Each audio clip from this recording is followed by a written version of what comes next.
Maybe you've discovered you're an emotional generator or a self-projected projector in human design, and that feels really validating. Yay! But now you're wondering, like, how do I actually use that and connect to my intuition in a way so that I can make decisions in alignment with my human design? In this video, I'm going to show you 7 tools that you can use to connect to your individual, unique intuition in a way that works with your human design authority. So before we get started, if you aren't really familiar with your human design authority, like you know you're a generator, but you don't really know the authority piece of that, go to this video, I think it'll be this corner, where I talk about each of the authorities in depth so you can get really familiar with that. And then come back to this video so you can learn, okay, now that I know what that is, how can I actually use it? Like, what's a tool that I can use to connect with it? Because this knowledge is great, but if we don't have practical ways of implementing it in our daily lives, then it's not really going to make a difference, right? And we do want to use human design to decondition from this way that we've all been taught is the right way to make decisions for our lives, right? This place of being like logical and rational. But really that line of thinking comes from the patriarchy. It comes from this desire to control what has traditionally been perceived as the feminine parts in us. And we want to take the control of our lives back. That's why we want to tap into our unique intuition, and then we can use these tools that I'm about to show you to actually connect with it on a day-to-day basis. So let's get started. First, if you are a generator or manifesting generator with a sacral authority, that means your intuition responds best to a yes or a no question, a this or a that, either or. But you don't want to give it like open-ended, what should I do with my life kind of things. And when you first learn about sacral authority in human design, you might come across things that say like, listen to your gut, feel what feels expansive or contractive. Okay, but if you've spent a lifetime being up in your mind and completely disconnected from your body, how do you even do that? Like, how do you even begin? So one tool that I find really helpful for that is the pendulum.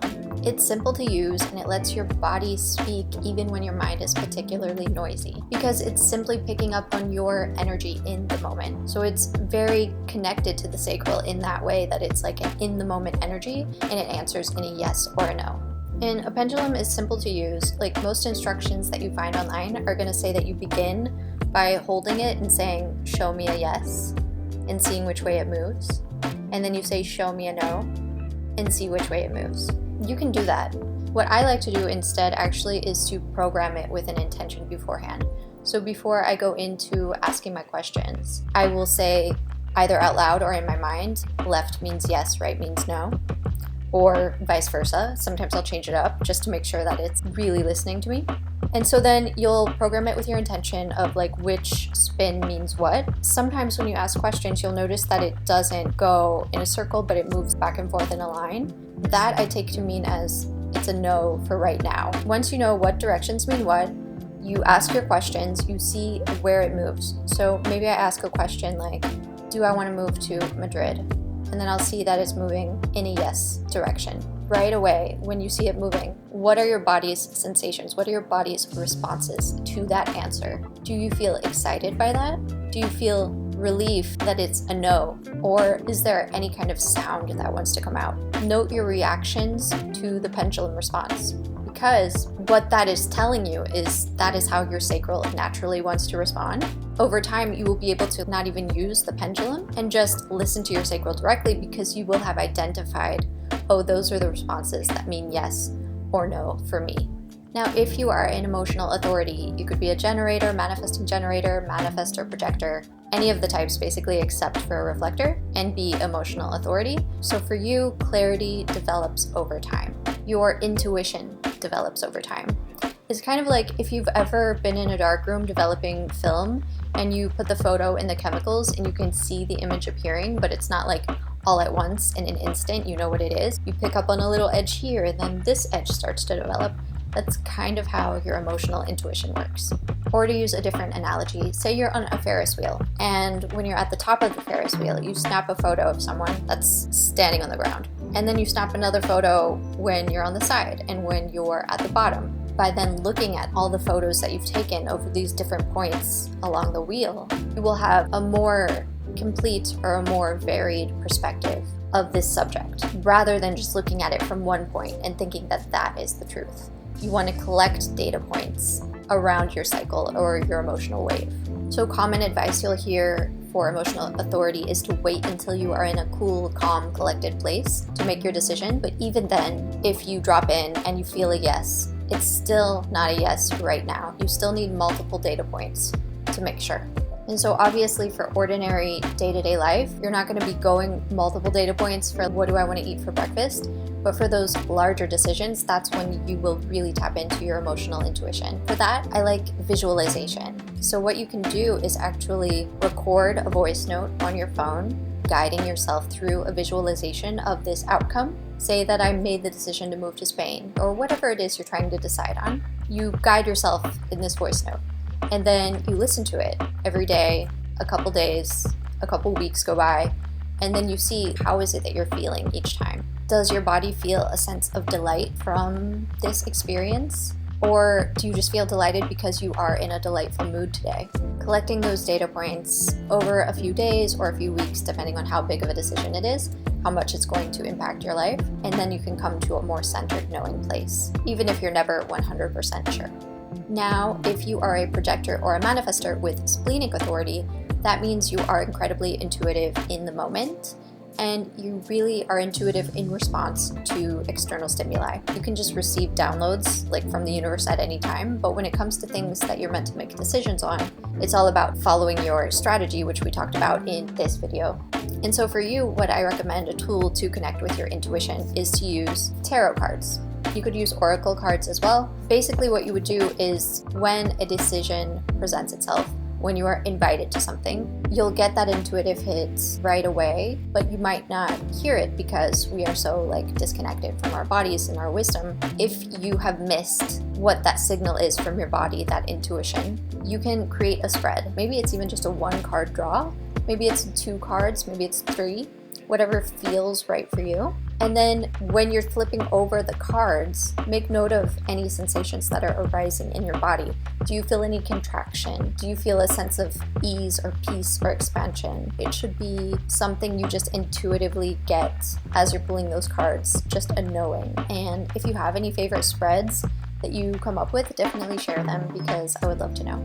Now, if you are an ego projector or an ego manifestor, one thing that I did recommend in my previous video that covered the authorities was the 2B magnetic work. And they actually have a journal that you could get. This would be really great for someone with ego authority because you can journal out things, which is sometimes useful. Another thing, especially if you have outer vision as your superpower sense, would be a vision board. So you could use something like Pinterest or Canva even to just create for yourself some of your goals and aspirations and what you are working toward. And that's going to help you connect to that ego center. Because as a reminder, when it comes to your ego authority, that is really all about what is best for me. Is this in the interest of my highest self? So the more that you can stay connected to that person, the easier it will be for you to make decisions in alignment.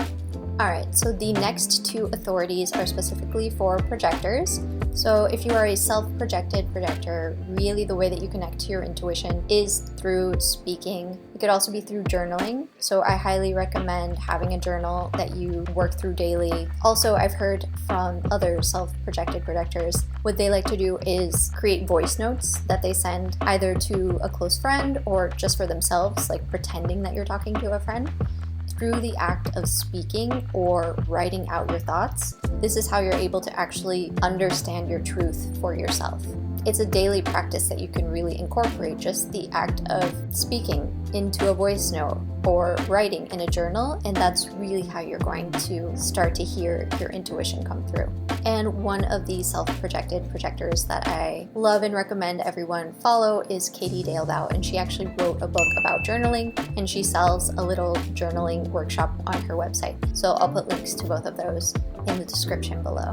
And then for my mental projectors, what I recommend is meditation. The reason being that your mind is really your tool to use to formulate how you feel about something and get clear on the decision that you need to make. So you need to make sure that you're emptying that out regularly and keeping that channel clear and aligned. So a regular meditation practice can be really helpful. If you find that your brain is so active that you really have a hard time sitting and getting into it, one practice that I learned from a coach, Monica Yates, is something she calls the brain dump. So a lot of people talk about a brain dump journal where you journal it out, but she recommends actually brain dump talking it out as you have your eyes closed when you're going into the meditation. Saying out loud all those things that are currently on your mind, just acknowledging them makes it a little bit easier to quiet the mind then and get into that place of stillness. And for meditation, you don't need any apps, you don't need a meditation cushion, although it can be nice. It's probably the easiest practice that you can start to incorporate, even if it's one that people are most resistant to. And then for all the reflectors with lunar authority, I recommend getting a moon tracking journal. A friend, Moon, her name is Moon, she created this gorgeous journal. It has all of the signs of the moon and what they mean in here. And then each of the pages is just a blank journal page, but it gives you a place to connect to, what phase the moon is in, what sign it's in, and then you can just journal out your thoughts. And that's really what's recommended for reflectors. Paying attention to how you're feeling and what you're experiencing and how things are showing up for you in the different phases of the moon and noticing any patterns that might arise. Notice how your thoughts or feelings about something might change over the course of the month and giving yourself that 28 to 30 day cycle to really process before making any big life decisions. Again, journaling is a great thing for anyone to help connect with their intuition, but especially reflectors, and especially if you're also considering the moon phase. So I'll leave a link for this in the description below. I highly recommend it. So with that, may you use these practices to connect more with your intuition and live according to your human design authority in alignment with your own body wisdom. I'll see you next time.